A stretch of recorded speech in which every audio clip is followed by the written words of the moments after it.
Sure. Should we get started? Yeah. Okay. So when I came in this room just now, I was like, this room is not conducive to teaching case studies at all. So we just have to work with it, which is something that we'll get to later at the end when we talk about challenges of working with case studies. But I thought maybe we would just introduce ourselves, and then we would talk a little bit, as a group, and kind of go through what is a case and how cases are used in different types of cases. So I'm Jessie Miler, and I teach in environmental science. And I started using case studies probably about 3 years ago, and totally got hooked. And I love teaching with case studies, especially to non-science majors or to people that are taking classes that don't necessarily want to be in that class, like using Gen Ed, talking about Gen Ed courses. So I think that they're a really good tool for introducing real life situations, and we'll go into why those things are. But so these are my colleagues, David Hunter, and we'll go to him first, and then we'll go down. Go ahead. I'm David Hunter. I'm a law professor in the law school. Every day in the law school, we teach with the case method. I'll talk a little bit about that and why we do that. It's not completely transferable, but some of the aspects are. But then also, I use a lot of different types of case studies in my own teaching, and I'll talk as well. I teach in the environmental area, in the international law area. I direct our international legal studies program, which has nothing to do with the case studies. I'll talk specifically about a semester-long, pretty complicated and integrated case study that we did just as an outlier, kind of across 4 different classes. Happy to be here. I'm Boaz Atzili, and I'm in SAS. I'm teaching mostly in the area of international security. And I've been using case studies in my classes, I think for 4 years now, and I use them, we'll hear later, but in a much less, I guess, formal sense. But a lot of case studies of conflicts, wars, crises, stuff like that. So just want to get a sense, I mean, I know that actually a lot of people use case studies, but who actually thinks that they're using case studies in the classroom already? Jim, yeah, we'll talk about that a little bit. And you're in, remind me, right. Anyone else? Case study, yeah. What department or what school? Okay. You guys both? School of Public Affairs. Okay. In the journalism and film school. Oh, okay. So I bet that actually other people use aspects of case studies or parts of case studies in their classes that they teach as well, even if you're not really thinking, I'm using a case study right now. So let's just throw some things out there. What are some different characteristics of a case study? What is a case study? So Real life. real life. Okay. And keep going. Keep them coming. Critical thinking. What about critical thinking? Did you have to Ah. not just, but there's applying what you know to create a theory or to a new situation, namely to things aren't black and white. There's no right or wrong answer. Okay. Dilemmas. Say again? Dilemmas. And then go ahead. I was going to say an event that has an easily identifiable beginning and end, Okay. perhaps. Maybe it's open. It's a question. Okay, so something that had an event. You said an event. Mm-hmm. So using an event. So I've used it as taking a look at a film Mhm. and how from beginning to end it's put on for Frontline, for example. They have case studies of how films are done and how did you do the technical aspects of it, but also the dilemmas, the critical thinking that went into it. Okay. And so that actually is, that would be an example of something very specific where there's a finite beginning and a finite end, but it's also, you're bringing in real life. life. Yeah, critical thinking. They're messy and ambiguous, opposed to textbook problems which I see, are okay, clear and. okay. So is that, well, we won't get into the pros and cons of that yet. Okay, ambiguous? I'm not gonna write messy, but we know where that's coming from. I want to say something about events, because I agree about the event as the focus of this thing that has multiple dimensions that you kind of bring together. But I know in IR, we do country case studies and things like that that are less event focused and maybe situational focused. So Okay. my trouble with case studies is they mean so many things. They need so many things? They mean so many Oh, they things. mean so many and So things, many yes. people use them in different ways. Which is why when I wrote the proposal for this, I got rejected, and because I wanted to do it specific to science and what I'm doing. And then talking to Anna, and she's like, but it's so much more, and it is. It's so much more. So after talking to Boaz and to David, we're coming in from lots of different angles and using these case studies, and certainly the more traditional approach of either from law school and from business school of using case studies versus Boaz and I a little bit more non-conventional of use of case studies in disciplines that maybe you don't think of as using case studies as often. So yes, they mean so many different things to different disciplines, to different people, and how they're used. I think there's also usually multiple stakeholders. Right. And Okay. those stakeholders are trying to apply solutions to different problems within the case. So with it, you have the Identifying the problem dilemmas. itself. Right, so dilemmas are the problems, and there are different perspectives or stakeholders, right, okay.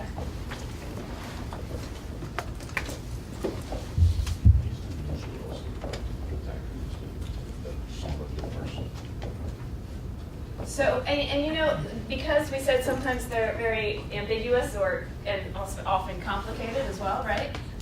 There might not be a clear protagonist or antagonist, right? Sometimes it's more ambiguous than that, and there are multiple perspectives to it. What are some other, yeah? Usually some ethical dilemma, or within dilemmas, but usually some ethical implications Okay. can be present, I'm gonna, depending on the field. sure, could be ethical. And this, we want to keep it broad because depending on the field, it means different things. Some of the people that just came in, we're talking about different characteristics of a case, and maybe that you have firsthand knowledge of them, or things that you've been exposed to. Any other? I think of them as interactive more than some other.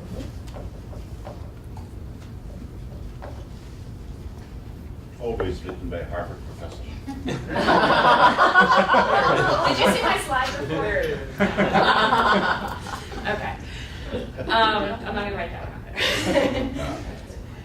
Yeah. I would add just one more, that sometimes the case themselves is important, so you want the students to actually also learn the historical case or the substance of the case themselves beyond being a tool for learning. So a tool and Yeah, content the content. or material. Okay. Like learning famous legal cases, Yeah. like knowing Plessy versus Ferguson or some of those things. As I get lower, my handwriting gets, well, and I can't reach up there. Okay, what else are we missing here? I think it's worth repeating. It's obvious, but it's what was said before. They're really widely variable. There's such a wide range that even as we try to define it, there's no one size fits all. Can I mention about methodology too as another thing that distinguishes, because I use categorical case studies, so we have 16 categories, but if you read anthropological ones, they're much less categorical and they're more narratives or stories almost. Mm-hmm. So the methodologies really differ too in how you approach these things. I try to have a little lecture on this in my class, so I'm hoping to learn more here today about the different disciplines and how my discipline fits into case studies and how people use them effectively. And certainly what we're going to talk about too is not exhaustive, or we're not going to be able to cover everything. When we first sat down to talk about this, or even emailing back and forth, it was huge. And so we had to kind of narrow it down to at least get out there first. What is a case? What is a case study? And then talking a little bit about some of the characteristics of a good case study, and then talking about some of the examples. But when we talk about the examples, obviously we can't cover them all.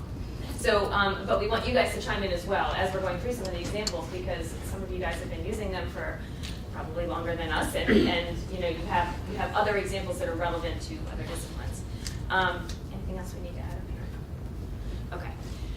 So how did I do that thing? Courtney, or maybe Boaz. Yeah, I guess It's just down in the PowerPoint. So there was, we don't have a lot of slides, but there was one slide that we wanted to show with it. There were a couple different, and these kind of come into what is a case and what makes it good. The characteristics of a good case study that was actually, this is like 20 years old from Harvard Business School. I thought that's why you said that. Yes. But Boz does not like this at all because he's MIT, so it's no way. This is no good. And Harvard put out a series of case studies, and wasn't that like a grant-funded thing they did? oh yeah, no, I'm just saying this list that they That's why we came. associated with them. Yes. With Harvard. Yes, yes. And actually, you can go online. A lot of the case study history that you see out there is actually, and a lot of it comes from business schools too. So, so these are some of the attributes of what Harvard Business School deems a good case. But we can talk about these individually because someone mentioned telling a story, some telling a story. Jim said some tell a story and some don't. But they put that up there as number one. Why would telling a story be important to a good case? Well, I'm a journalism professor, and everybody can follow a story much better than anything expository. Okay. If you have a story, a narrative is much more effective. Right. I mean, any level of reader is likely to be engaged by a story. Why? Why are they more engaged by a story? I always thought it was hardwired. I think it's people tend to care more about, what story you have, situations and characters people can identify with, rather than something like exposition. It's like, versus something like if you use Henrietta Lacks, what happened to her and her, with her cancer. Right. Sort of, if that was just an exposition, you were like, oh, that's kind of messed up. But if you see it as a story, like you start to feel for the characters, you start to internalize it. Because you're like, That's It's a a really good example. human element. So, being able to relate something that is real life relevant or holds real life relevance is part of it. However, it doesn't always need to tell a story to do that, to evoke that sort of response. It doesn't have to tell a story to do that, but it is something that would help you to use a case that actually does tell a story. And it could be as simple as a really simple story like, Maria went into the store and you could develop it as a single person that the reader associates with, or it could be much more complicated like Boaz is going to get into when he talks about his examples that do tell stories, but they're on a much higher level than just a simple narrative. Okay, but the second one, so set in the past 5 years, and this one, Boaz, I'll let you talk about that a little bit, because that's when I read it, I said it's not necessarily the case. In my opinion, at least, historical cases that happened many years ago can be as good for this if they are telling a good story. So one of the cases I'm using in my classes often is World War I. Okay, it's 100 years now, but it's a very good story with lots of different dilemmas and many actors. So I think this criteria is not necessarily always. Yeah, but this was written for business cases. It is. Yes, that's. And if you use this as kind of like a standard to look for these things, but not every single one of them, obviously, it's like anything, right? It's any kind of level of standards or guidelines. Yeah. And I would imagine that even in business, there are some examples of cases from 20 years ago which will be very relevant in the educational for the students. The trouble in business is, although I agree with you, if you use a much older case, interest rates may be very different, accounting principles may be different, financial assumptions may be different, and that tends to disconnect the student a bit with the reality. So I mean, they're all tried and true cases, but students don't feel connected to them. Well, and I If it think was that the gets at different 1940 disciplines too, right? Oh, I mean, yeah, Because yeah. from science perspective too, there are many things that change, even within 5 years, they can be very outdated. And so keeping them as current as possible for the cases that I use is important to me. And there are cases that I started using 3 years ago that I can no longer use because they're already outdated. like one on light bulbs. That's using whether or not to use CFL light bulbs. Well, you got to now. So, I mean, as a Kodak and film. Kodak and film. Right. I mean, there are things that are just right. They're outdated. One of my favorites on outdated is that I have a case in law school just that they read that says, "Here comes the fuzz." And none of my students any longer know why it is when somebody yelled, "Here come the fuzz," that everybody ran for the door and started a melee in a bar, because nobody knows what the reference to the fuzz is. And I know it's generational. How many of you know what the "Here come the fuzz" means? Raise your hands. Yeah, it's the police, for those who don't know. But it cracks me up because nobody, not a single one of my students now understands why they ran for the bar or ran out of the bar. Have you ever watched 1970s movies? I mean, the series, Starsky and Hutch. Sorry, that was a complete digression. That's okay, but that's relevant to your class too. I mean, if you're using something, and Well, it's especially a relative to the story, occurrence, an yeah. older story, right, or situation. And someone already mentioned creates empathy, right? I mean, so through the story, through the narrative, creating empathy to either an individual personality or persona, a character, or to the situation. I would yeah. use the phrase "burning Madoff" Oh yeah. and say that it's not necessarily empathy. It's some sort of human connection. But in a lot of business schools, it's how these guys really messed it up and how are you going to fix it. And if you get empathy from that, something's wrong with you. That's probably true. That's interesting. Yeah, that's probably true. So it is the connection. Yeah. It's Yeah, not the connection. positive. That's a really good Burning point. is not a good example. But he's out there, and you think of, go back to Ivan Boesky or a whole series of cases about pretty degenerate individuals, but there's nonetheless the protagonist. And see, you raise an example also, and that's a real life example, right? I did want to mention, and this is a little bit of an aside, these examples could be made up also. They can be contrived, but to illustrate a real life example. It does not have to be a real life figure or something that actually did happen. It could be something that could happen, that's plausible, that could really happen. Obviously, you said it's relevant relative to the readers, that they can relate to it. Serves a teaching function. So that gets back to the tool. There's a tool, but it's also the delivery of the content or the material that you're trying to get across. In dilemmas, someone mentioned dilemmas or problems. And the generality or expandability of the case or scalability to different disciplines or different concepts is really important, especially when you have a case that covers multiple classes. You want to be able to have that apply to other parts of your course, because if you're taking up classes with this and not necessarily just standing up there and lecturing, you want to make sure that it is being able to be, to be expanded to other parts of the class, or at least go across disciplines, as David's going to talk a little bit about too. And so you want to make sure that it does have, especially if it's a longer case, it does have that generality, that aspect of generality. Can I just add that it's especially important for the generality aspect, because part of what we want them to learn from that is to apply whatever they learn in class to other situations that they will run into in the future. And if a case is so unique that whatever you talked about in that situation can't be applicable to other situation, then it's much less useful. Now, we mentioned shorts written up here. What does that mean to people when you think about a short case study? Because it's certainly relevant relative to different people. What is a short case study? Less than 30 pages. Less than 30 pages. See, that's very interesting. David, what's a short one for you? Just a few pages. Just a few pages. Okay. 3 to 5, yeah. 3 to 5. And it's very different, right? It's gonna differ for disciplines. I'm sure David's are. Well, I mean, depending on how we define case studies, some of our cases are a page or 2 pages. One we just talked about the case method, but then the integrated one we did ended up being hundreds of pages of material, but that was for a different purpose. And so it depends how you're using it. And when David talks about that longer case study, also that wasn't all. That's not all they did for an entire. They did it on and off, so it was more of the interruptive, right?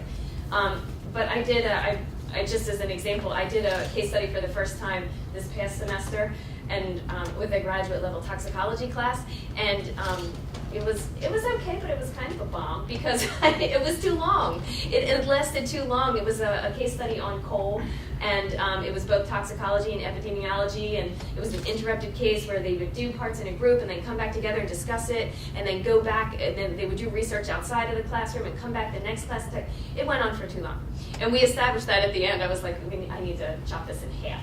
But they got great information out of it, it just was too long. So you need to think about, and when it is an interrupted case, we'll kind of talk about the types of cases in a minute, interrupted and then continuing on with it, or interrupted and then doing some lecture, interrupted and then taking a break and they're done with that class that day, how you're interrupting it, how much break time you have in between there.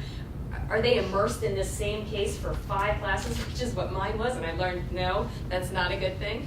But anyway, you learn from it too, what works in the class, and certainly in smaller groups or in smaller classes, that actually could be an okay thing, but in my class it didn't fly. So I did learn that like a 2 to 3 class case study actually worked really well with that class, and that's something that you have to feel out for your class size and for the discipline and what works. Sometimes a case is great for just like a quick little 30-minute discussion. That's it. It's like a trigger, a jumping off point for some kind of content that you want to get them into. You use it as a jumping off point. It's a short little case. So anyway, the short is relative, is my point. I think we want to get into talking about the different types of cases now. And what we're going to do is we're going to,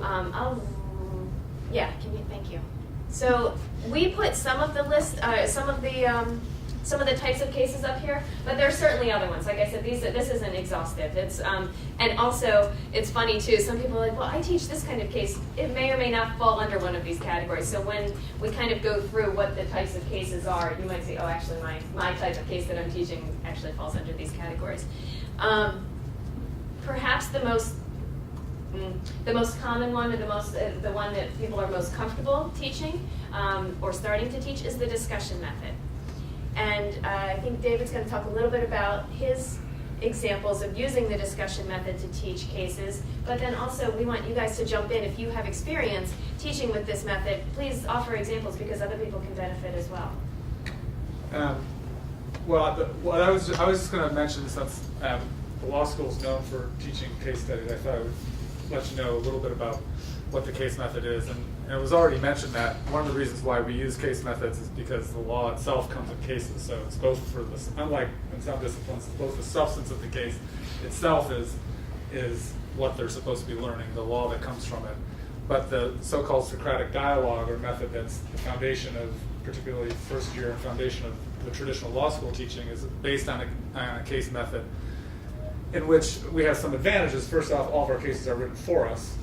One of the disadvantages is that they're all written by the same set of people, appellate judges, and they have a certain purpose. So, which is to explain why they decided the opinion the way they did. So they're argumentative in a way, and they come from a certain perspective, usually elitist, and often in an argument way that masks only part of the narrative in the story. So we have some inherent problems with what we do, but just to generalize so that you know how it's structured, is that students, as they enter the law school, are imbued with a methodology for how to read a case. And it's meant really to tie to the critical thinking. I'll get to the discussion aspect of it in a minute, but and early on they're given a taxonomy, or not a taxonomy, but a format for how to read cases. And I think this is somewhat important in that the cases aren't just sort of laid out there, but they're told that they're supposed to read a case and look for identify and think about what are the facts, what is the particular holding of the case, what are the reasonings for why the judge did that, and then what are the generally applicable rules and how are they applied in that. So that the students are starting to have a format, so as they read a case, they're supposed to be thinking about it all in a kind of unified way. And they're also very much encouraged to not only have read the cases before they come to class, which we enforce with the calling on them blindly, but also they're very encouraged to have working groups and small study groups, and to be talking about the cases both before and after class. So part of that is sort of implied in it. In the actual classroom, as far as the discussion goes, it forces us as teachers to we engage in the so-called Socratic dialogue, which is a question and answer dialogue. It forces us out of a lecture format. It has that value, I think is generally applicable. You don't have to use it all the time, as we tend to do every day in first year. But it does. The way that we still do it, it's a question and answer, or an answer and question, depending on how we set it up. I do more of a reverse Socratic, where I use the whole class as the discussion, and I take questions as we go along. It has the unnerving quality of not being scripted, but it has a valuable quality of being able to go in the direction the class wants to go and try to sense that. And from this process over time, the ultimate goal is that we're hoping to teach the students the critical thinking of how to take general rules and apply them to new different factual aspects. This should be somewhat familiar to many different disciplines. And go the other way, take a variety of general or specific cases and be able to induce a more general legal theory out of it, which is the practice of lawmaking in the common law. But it's also emphasized as less did you get the rule of law out of this case study than were you able to sort of analyze the case and the different aspects of it. What are the relevant facts? What are irrelevant facts? Why were they relevant? Why were they not? With the outcome, hopefully, that by the end of the first year, they're thinking like lawyers, whatever that means. One of the things it may mean, and one of the criticisms of this particular way of case studies, as I mentioned before, is that the narratives are all pre-packaged. You learn Plessy versus Ferguson. You learn the law out of Paul's graph of the different cases. And because they're written by, all written by the same elite set of players in the legal system, judges, the case studies have been criticized in trying to bring in a different narrative, a different story, the power of narrative, and what is the story that's not being told about these figures. Because the fun thing about the law school case is that every case has a story behind it if you can unpack. Who were the people? What was going on? What's the gendered aspects of this case? What's the racial aspects? What's the economic and class aspects? So you can use it to, depending if you want to expand more, but most of that is not given in our cases. Most of that would require you to do the outside research and bring it out, and so you do that some of the time and not all the time. But it is set up to be the discussion with the whole class following it, and pretty much still guided through the instructor. We do, unfortunately, we're a little reluctant to use more in-class time for smaller group discussion or smaller dialogue. That's sort of becoming new in law school. I'll stop there. Maybe others want to. Well, you mentioned the small group work, and that's certainly a way. I use small group work a lot in case studies, and sometimes it's think pair, share, square, think pair, square, share. And sometimes it's just working in pairs, and sometimes it's working the entire time in a group of three, or possibly four, but I try to keep it to three. So, and when that happens, sometimes the discussion only takes place in the group, and I float around, depending on how big the class is. Or sometimes they work in the groups, and then we come together and we discuss as a class. So as they're working through the case, they might be doing it, working through some questions and some reading the narrative, working through some questions, doing some research, and then coming back together to discuss as a bigger group.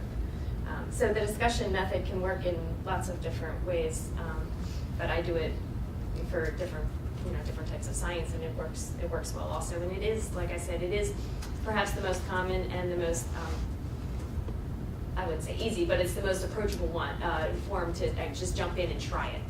And you could do it on a very small scale, something very simple. And we will provide some resources for you guys. I've posted a bunch of stuff to Blackboard, and then also we'll talk about it at the end of the class to get started if you want to start using some cases. Boaz, did you want to add anything to the discussion? Just maybe a couple of things. One, for the small group discussion, that I find that many students are more comfortable in these in small size groups. There are students that basically never talk when they have a discussion in the entire class. But if there are small groups of 3 or 4 students and walking around, and I can hear them participating much more in these groups. So it allows some students that are shy, don't want to express themselves in the entire class format to do that in a small group. And another thing that we'll mention later probably about the structure of the class,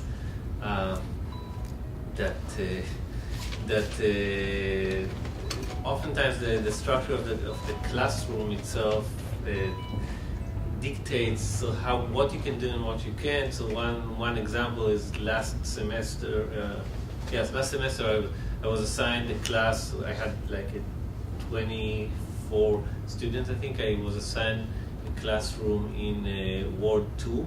To those of you who know it, it's like a huge hall.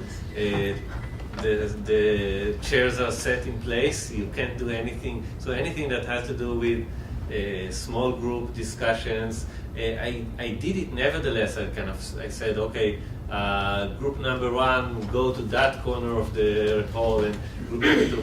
But it's really not conducive to this kind of cases, and of course the institution doesn't really take that into consideration many times. But that's. Yeah, when you have to ask for a specific room assignment pretty early on, and sometimes they still can't accommodate. But so I guess we can go on, and does anyone have any other discussion examples that they've used in the class? I want to bring up something else, but case studies as research tools.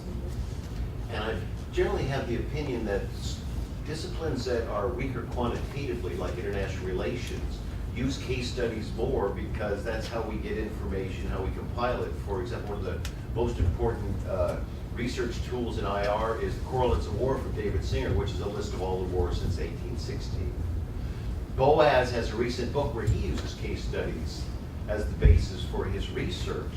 So is there a difference between using that for your own purposes and teaching a point versus using it as a way of showing scientific findings? And this gets down to the validity of research using case studies, especially the categorical ones that try to approximate some quantitative attributes.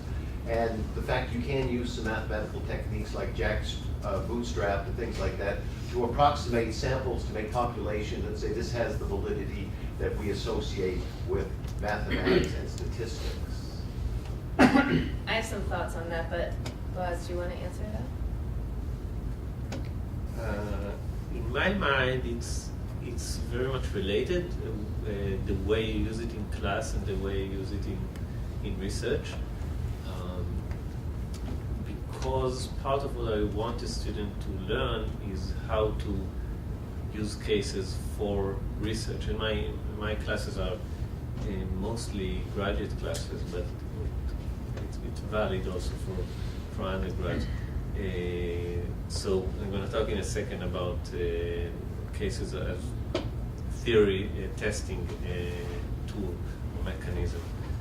So basically, I think about it that the kind of pattern of thinking that goes into cases for research and cases for teaching is fairly similar. Of course, you need to kind of tweak with that because it's you do have other goals in teaching as well. I mean, as far as the quantitative aspect goes, I really, that's largely why I started using case studies with my gen ed non-major courses, because I could get them interested in things that and using all sorts of, I have them do statistics and they have to do conversions and they do things that I don't have them do in the regular classroom necessarily because they are very reluctant to and they push back, but in the cases they're working through it, they have some sort of stake or it's relevant to them, and they work through it.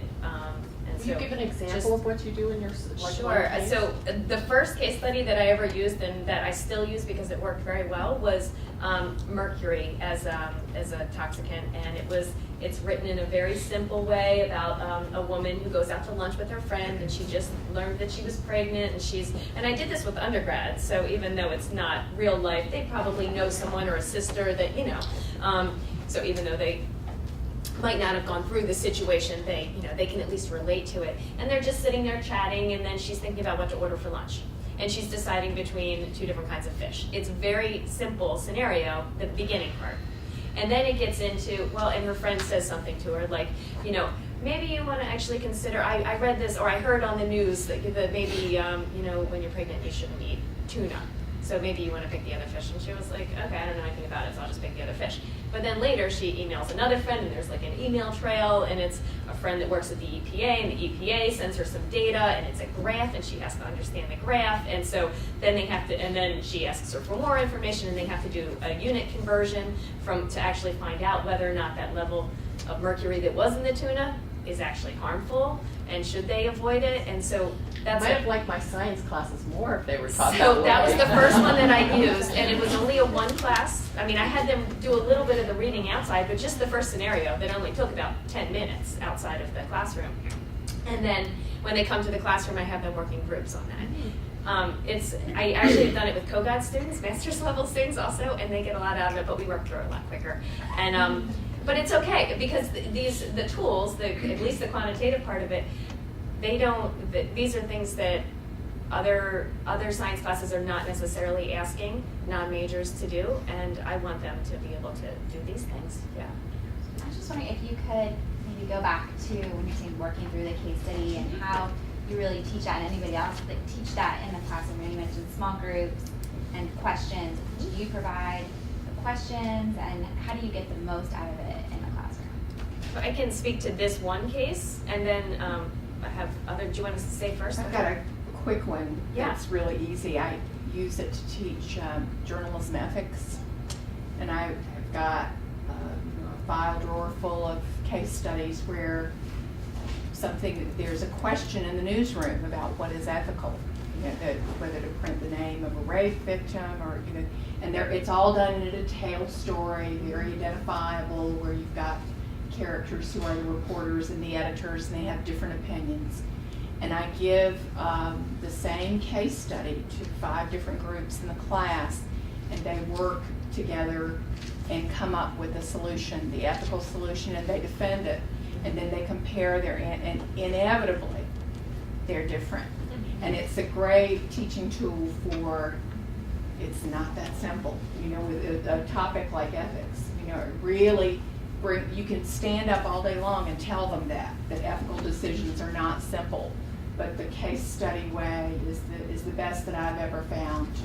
And then we do one every week for 4 or 5 weeks. We do different topics that are really likely to come up that most journalists see in their careers. You bring up a really interesting point too, of being able to have them come back together and not necessarily agree, because you can use this as a tool to do a debate. They all do their research and they come back together, and then you can actually have a debate, and we'll kind of get to that a little bit, like Boaz's Court of History as well too. But you could use it as a tool to actually have them defend their stance. But I mean, for the tuna case, I gave them a narrative that I actually post everything on Blackboard. I never hand out papers, but I post it on Blackboard. They go home, they read it. When they come back to class, then I have the next part posted on Blackboard. They use their laptops in the class, or a tablet or something. And then they work through the questions. I have questions for them, and I have the data for them. They work through the data. And then they submit on Blackboard as we're working through it in the classroom. So as far as the material, the content that I want them to have before they get to the case, I post lectures online, so I use it more as a flipped classroom, and I post my lectures online, and they watch them whenever they want to, and they read the textbook material outside of the classroom, and then when we come into the classroom, we work through the activities together, or they work through them in groups together, I should say, and then I float around and answer questions and things like that. So it's a lot of prep, but once it's there, you have a file drawer full of cases to pull from. You do have to keep them updated, like if you want them to be current and relevant, you do have to keep them updated. But if they're real life things that actually happen, you usually can just update them, update the data or whatever has been changed. Where do you get yours from? Where do you get I will. So I'll point to that at the end. Okay, No, it's good. fine. There's a couple case collections, and then I did start writing a couple of my own as well. I think one thing, this may not be at the root of your question, but one thing that it goes to sort of the obstacles and challenges. I mean, part of it is, I would say, it starts in a very small way. Part of it is the fear of like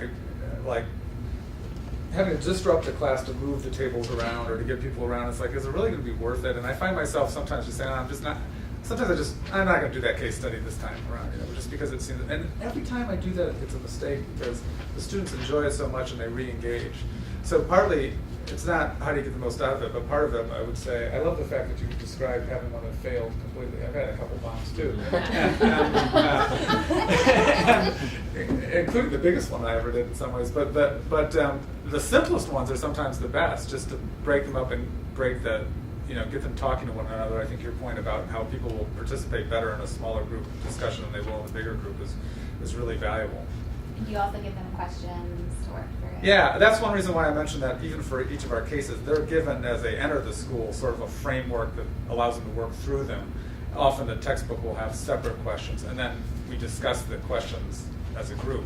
But sometimes when I divide them into smaller groups, if it's very complex, like an ethical dilemma, or where the answer is very less clear, then you present them with the questions and let them talk about it and come back. You just have to be willing to invest the time in the class.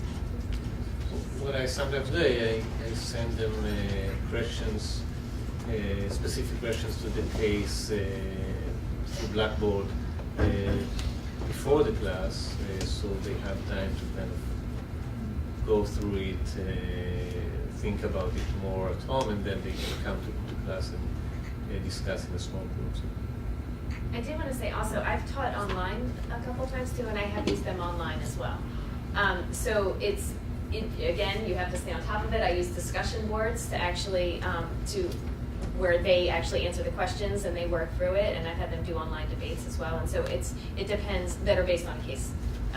So it depends on what the class is, and there are different ways to facilitate it. And if we have time at the end, we can talk a little bit more about some of the logistics too, and even assessment and things. But let's get to the interrupted case if you want to talk a little bit about that. I'll just say, if people have questions about this example, but we did, so it's kind of unique in the setup that law students come in and they have the same professors for their first semester, so they have 4 classes and we have all the same students.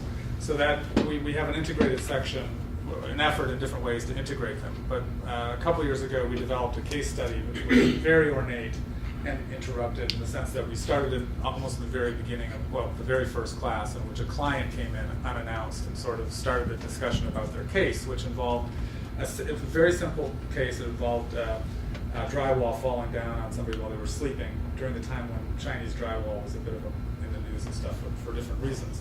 And then the goal behind this case study was interesting in how you can use case studies, because we wanted to use it across the 4 classes, which included their legal and writing class, research and writing class, civil procedure, personal injury, torts, and contracts. And so our goal was partly to get them to recognize that cases come in an integrated way, not siloed the way that we teach the classes. And secondly, to help them sort of integrate in the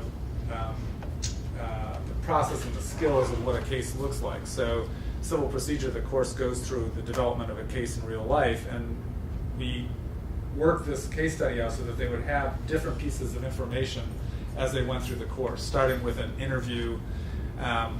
So it was all very practical oriented and skills based, in the sense that for the rest of law school, they get a case that's all kind of neat and nicely packaged and written by a smart judge, and here they get a really rotten interview transcript and they have to start pulling out the facts.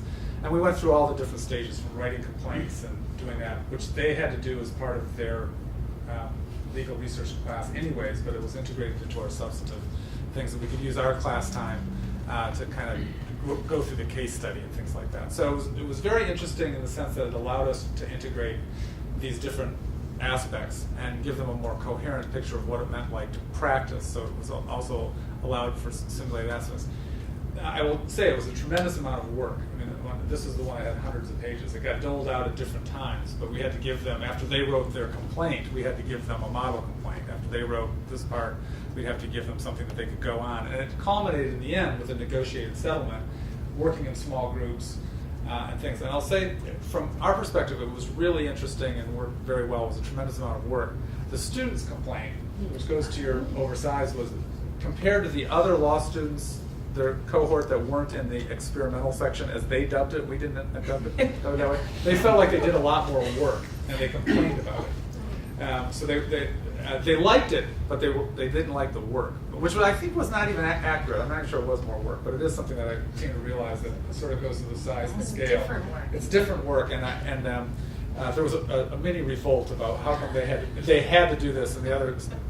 Everybody should have had to do it. I mean, Well, that was yeah, a big exactly. mess up But the there. problem, of course, was that not the other professors, we didn't all have agreement that we would all put in this extra time, because the coordination, I mean, we started in the summer to coordinate. and So were such. there tests in that class? Like, could you Yes. gauge which groups So learned for more? the legal, no, you couldn't test across the different sections, but we all agreed that our evaluation would reflect the case studies. So we told the students, as you invest time in this particular fact pattern, it won't be completely lost, and they would be evaluated in the research and writing course. So there was evaluation and assessment as part of that part as well. Because there has been some research to indicate that high school students who engage in project-based learning, they do better on tests of, say, AP US history than the students who have the more classic. I have no doubt, without any quantitative assessment, that the students had a richer experience than any other semester that I've had in that, through that exercise. I mean, it was a really rich experience for them, but they accepted.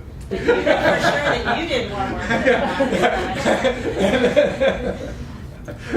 Anyways, I just want to share, because it does highlight the ability of case studies to cut across disciplines, and how you coordinate with another class is very difficult unless you're on the same schedule. But even putting that aside, being able to cover different subjects through the course of the semester, for example, in our case, the civil procedure professor, who knew they were going to go, her class was organized in the chronology of a case anyways, it would allow this interrupted method to introduce something and carry a stream through of learning through the whole thing, which you couldn't do very easily without the case study method. Okay, so, so interrupted and discussion tend to be some of the more common types. And then this, Boaz is going to talk about theory testing, which is actually something that can be, it could be something that falls underneath other categories depending on how it's conducted. And it's a really interesting way to approach a problem. So first of all, my discipline, I guess, in international relations is one that is not consensual. There are very few agreements among scholars about what is right and what is wrong, which theory is right and what is wrong. So it's I think there are other disciplines that are like that, but our standards are very different. So I use cases in quite a lot of time as a method in order to test theories. And I use two types of cases. Some of them are invented cases that I sort of like write something relatively short, a scenario, and ask the student to talk about. But in this case of theory testing, I use case in a much broader and I guess less formal way. So what I call case here is usually an historical case or even current, but real world case. And I usually don't have a summary of the case, written summary of the case, but I take the case, so let's say we study civil wars and theories about civil wars, so I can take the case of the war in Bosnia and treat it as a case. I don't write a summary of the war in Bosnia. Instead, I send the students to read analysis of the war or history of the war, something that I'm going to talk in a second about the reading in particular.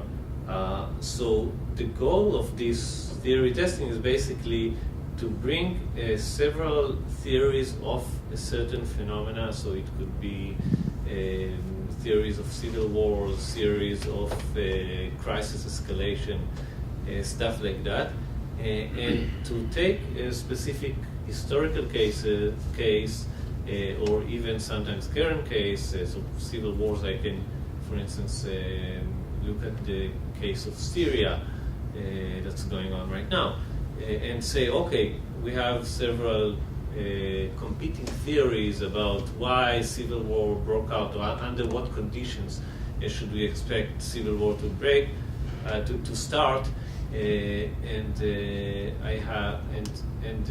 let's look at this particular case and see which of the theories are applicable and which are not.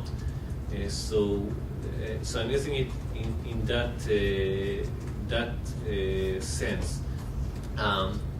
I usually take two, so I'm teaching mostly graduate courses, masters, and I'm usually using 2 consecutive classes for this.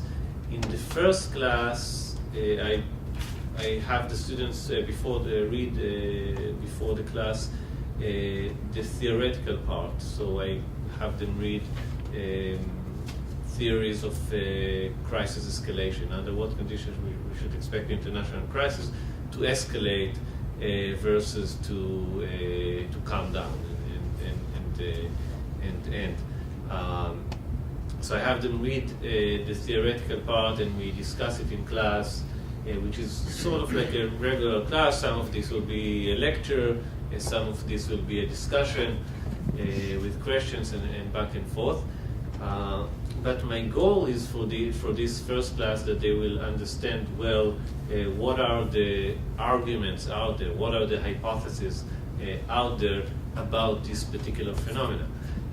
Then I ask them to read before the second class material that has to do with the case. So it's usually a history of the case, and it's usually, I try to do it actually as less analytical as possible, so more descriptive history of the case, because in any analysis they would have already some theoretical assumptions.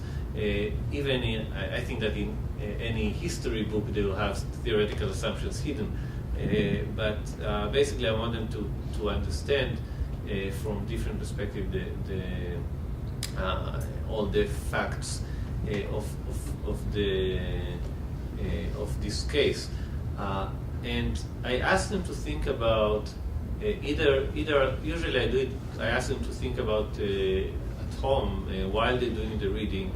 Okay, we learn about several theories. We learn about competing theories, sometimes really conflicting theories about how. What are the conditions under which civil war starts? So, for instance, in this case, there are theories that put the emphasis on the behavior of elite, and there are theories that looks at the masses, and there are theories that have to do with grievance, with the suffering of the people. There are theories that have to do with more what's called greed of a certain class of people or elite. So I ask them to think about each of these theories and draw inferences. If this theory is correct, what would I likely see in the case that I'm looking at? What is the evidence that I can expect to see if the theory is correct? What is the evidence that will probably falsify this theory, at least for this particular case, or make it weaker? And then in the class, we usually talk about it first in small groups, sometimes given particular roles in the conflict. I'll talk about it later. Sometimes just talking about the cases, but basically I want them to think as detectives. Basically, I want them to think about I often give them an example. This is like you're the detective and this is a murder case, there are different suspects. It's kind of like Agatha Christie scene. There are different suspects. Each of them have different motives. Each of them have different opportunities to actually to actually kill the person.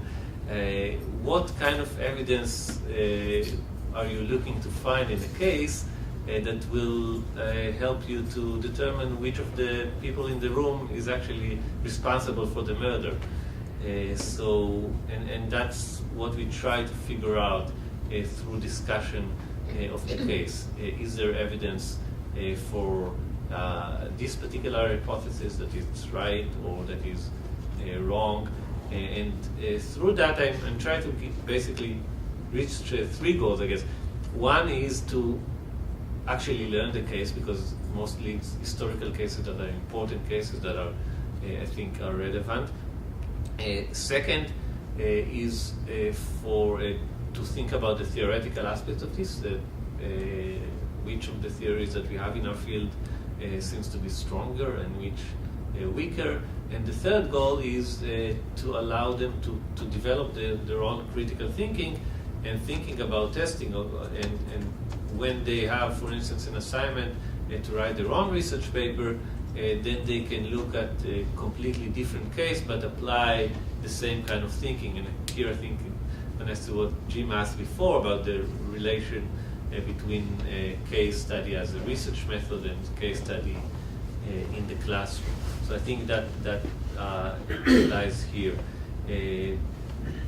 We also usually discuss the difference between strong evidence and weak evidence. So I tend to think about this in terms of uniqueness and certainty. So strong evidence is the case that is evidence that is both unique and certain. So it's certain because that's something that you certainly expect reading this particular theory, you certainly expect to find an evidence for this in the case. And unique evidence is that there are no or relatively few alternative explanation that can expect the same evidence to appear in the case. So we talk about this kind of, okay, I have evidence. Is it a strong evidence? Is it a proof? Is it kind of a smoking gun? Or is it an evidence that could be explained by other hypotheses, other explanations? So yeah, that's basically the way I work with this kind of case. But aren't the results potentially highly sensitive to which particular case you pick? I mean, say there are theories A, B, and C. Mm-hmm. The first case, when you look at it, says theory B, and the second case is C. And what you theoretically, I would think, want students to do is come up with an analysis of a whole series of cases and find the I don't know what you call it, the transcendent or the overarching principle. Right. You're certainly right. And I think that I try to kind of nest these case studies within a kind of more general discussion of the topic and of the area, and see, so if there's quantitative research, good quantitative research on this area to show, usually after we're talking about the case, is this a typical case or something unique,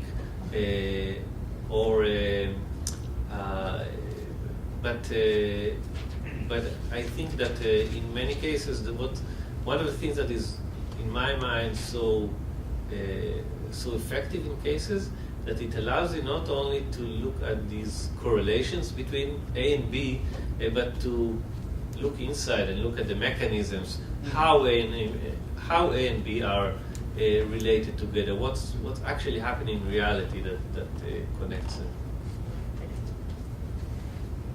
Hi, thank you. Well, I'm gonna skip the trigger and capstone because just for time saving, since we only have about 13 minutes left. So I think that and I think actually we might have to, yeah, we can just take questions and talk about maybe some of the challenges, if that's okay. And then if we want to stick around and talk about some more examples afterwards, we can. But I think maybe talking about some of the challenges and potentially getting it off the ground, and then also showing you guys some of the resources that we have, and point you in different directions for cases, that might be helpful. So I think if you, I could actually, for those of you that have used cases, or those of you that actually, even just after talking about it today, think about some of the challenges that are inherent in using the cases in the classroom, or out of the classroom if you're online. Things that pop up as being a problem, and one of them Boz already mentioned, and that's the physical space. The logistics of having a classroom space, if you're teaching in a classroom space that is amenable to moving it around into different groups, or if you have round tables, that's awesome. Like David was saying, he teaches, sometimes round tables, right? Or being able to at least move the chairs around. Like, we could have moved them around today, but I know that the session that's coming afterwards actually needs both these and needs the chairs, so anyway, we did not. But that's usually what I do. I get to my classroom beforehand and I move the chairs around.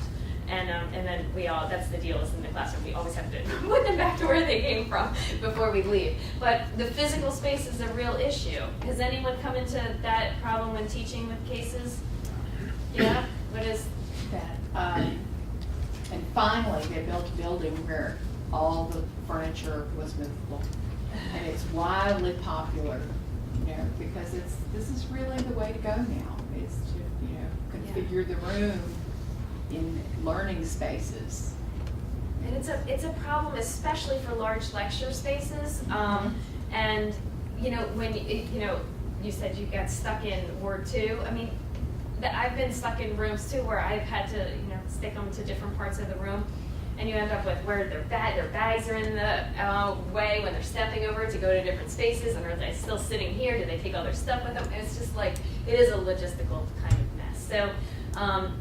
I have found that working in groups, I do ask them to, when they come back to the classroom, to sit in those same groups if we're going to continue working on the case. And everyone has different approaches for group work, just in general, but that is a challenge also. How to handle group work. Do you keep them in the same groups for the entire semester? Do you change it up every time? I tend to change it up, especially with small classes. I change it up. If it's a really large class, logistically, it's actually a lot easier to keep them in the same groups. But then there's all sorts of the gripes and the problems. But then that kind of gets to assessment also. Assessment of using case studies as a teaching method is how do you then assess what's going on, right? I don't know if you guys want to talk about how you handle assessment. Like, what do you do for testing or not testing? We're so horrible in the law school about assessment that I don't want to talk about it, but I do want to say something about space. It's one of the big critiques of it. Actually, one thing, I'll talk about assessment in a minute. One thing about the space is I allow space to stop me from doing things that I shouldn't allow it to do. Like, we have big lecture, and the chairs aren't very movable, and they're sitting in a tiered. Yet, every time I say we're going to break into small groups, turn around and create groups of 5, they do it. It takes about 30 seconds. I'm a little embarrassed about the amount of time. And the reality is that once we're doing it, it works fine. It doesn't work great, but it works fine. And so don't let the physical space kind of prevent you from doing it, because you can still, second best is still sometimes better than having 2.5 hours of listening to the lecture, or whatever it is. I mean, that's pretty good, but. Any assessment thoughts? I've kind of a flip on. One reason I'm here is that assessment is, for learning outcomes assessment, case studies are actually a very good way to do learning outcomes assessment. To know that they can apply what they've learned to Yes. specifics. Right. And the example about the publishing the name of the crime victim, you would have the student tell you what they would do, and then based on what, and it would give you a really good idea of whether or not they'd gotten the general principles of publishing names in crime cases. It's an easy way actually to assess what they have in here. when we're using case studies though for assessment, is it most appropriate to assess cases that are prepared on an individual basis, or can they be used for assessment purposes if there was a group or a team that worked on a case? That's a really good question. I mean, I have some thoughts on that because I do most of my case study work in groups, but not all of it. Sometimes they'll do part of it individually and then come back together to work in a group. And it's difficult to assess. If there is a definite answer, then it's a little bit, you want them, the real world situation is that they are going to be working in teams. In many situations, not all the time, but in many situations, and they're going to be able to look up things. You want them to be able to look them up and evaluate that information, whether or not it's accurate, and synthesize it, make sense of it, and then use it for some sort of purpose, right? And so I feel like if they're able to give a correct answer in a group, that's a valid, mine are not always correct answer or incorrect answer. A lot of it is the synthesis, the process, like you say, of getting to some point. That's right. And being able to defend that with evidence, in my case, with evidence, and citing that evidence. And so that's more what I'm looking for. And if they're able to do that in a group, that's fine. I do use peer evaluations for the groups, and I have them evaluate their peers, and they know that going into the group work also, and so they know that they're going to be evaluated by their peers ahead of time, and so it kind of removes some of that worry, that angst that they have of someone else not pulling their weight, or of them not being accountable, or them all pulling all of the weight. So those are usually. What role does their assessment play in your assessment? So usually they get a grade. I'll grade whatever the product is. If it's questions and answers, if it's a synthesis, whatever it is, I'll grade that. And then their evaluations I take into account for their individual grade. So if, say, there's a group of the three of us, and I would evaluate the two of them, they would evaluate the other two people individually, and I usually it's a rubric and it's a little chart, and they give different numbers for, like out of 100, and they would divide the 50 points between the two other people. So if I got lower points from both of them than from the other two, then I would adjust my grade accordingly. That's not an example because I'm talking about myself, but do you understand what I mean? Like the third person, if someone. What percent of your assessment is their assessment? I'm sorry, is the what? What percent of the grade you're going to give is derived from the grade? Well, I also, if it is glaringly, if it's a couple points, it's probably negligible and it's not going to make a difference. If it in the numbers. But if there is a huge discrepancy between people's evaluate, I'll have to meet with them sometimes. I also give an additional comments section, and I can usually figure out from those comments where this is coming from, and then I can talk to the people and find out what was going on. It's interesting how there's different stories in the group, but this doesn't happen very often. I mean, it really doesn't. Usually, just the fact that they have a peer evaluation takes care of someone not pulling weight. Or if something comes up, someone's grandmother died or whatever, about that, they incorporate it, and then I can, work with the other students. But is it like 20% of the grade you're giving them for that assignment? Is the input from the others? Is it 50%? You mean it's not necessarily a percentage because it's not always the same. So if my grade was someone gave me out of a 30 and then they gave David 70, then that would be something that I would have to adjust the grade. And yes, it depends on if that's out of 100 points, then it probably would be the discrepancy. The number of points would go down in the grade. But it depends on how different it is. I don't have like a percentage that it goes down because it's not, that is the exception. It's only happened probably twice. The way I dealt with the assessment issue is basically to say I'm not gonna evaluate the performance in the case study except for considering them as a part of the participation part of the evaluation, which is not huge, but instead I'm giving them as an assignment, a separate assignment in the class. Usually in the graduate classes it's the main assignment, to write write a research paper about a case study, and this allows me to evaluate how much they learn from it, how much they can apply what we learn in class to other cases that they pick for their own with my permission. So I kind of bracketed the creation of a group work assessment to the side, and I am looking at how much did you learn as an individual from this particular exercise that you can actually apply to other cases.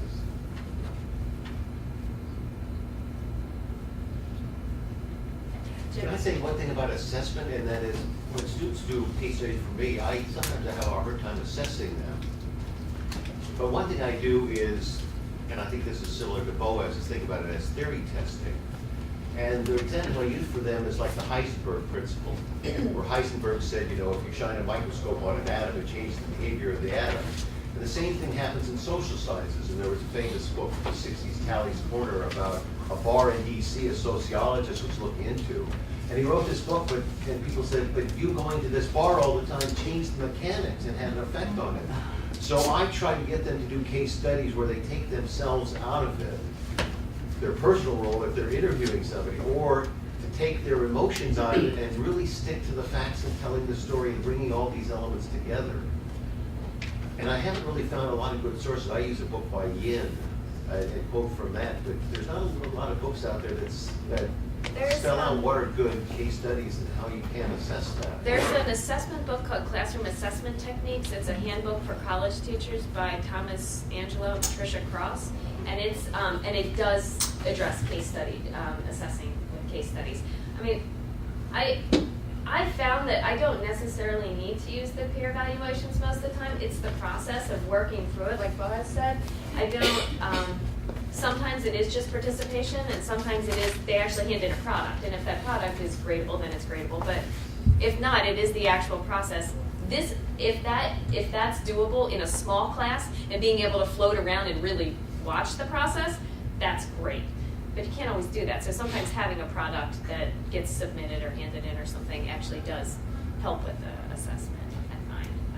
Well, part of the assessment problem we're talking about is just for any group project, how do you assess, as opposed to, for case studies, as long as you give some thought to how that becomes an integral part of the assessment, what they learn during it can be reflected in many different ways.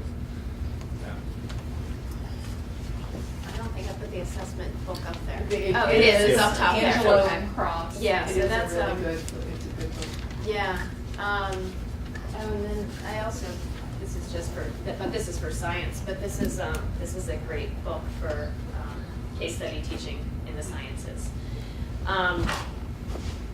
And then I posted some articles to the Blackboard site as well, and then I put links to but those are for science, the case study collections.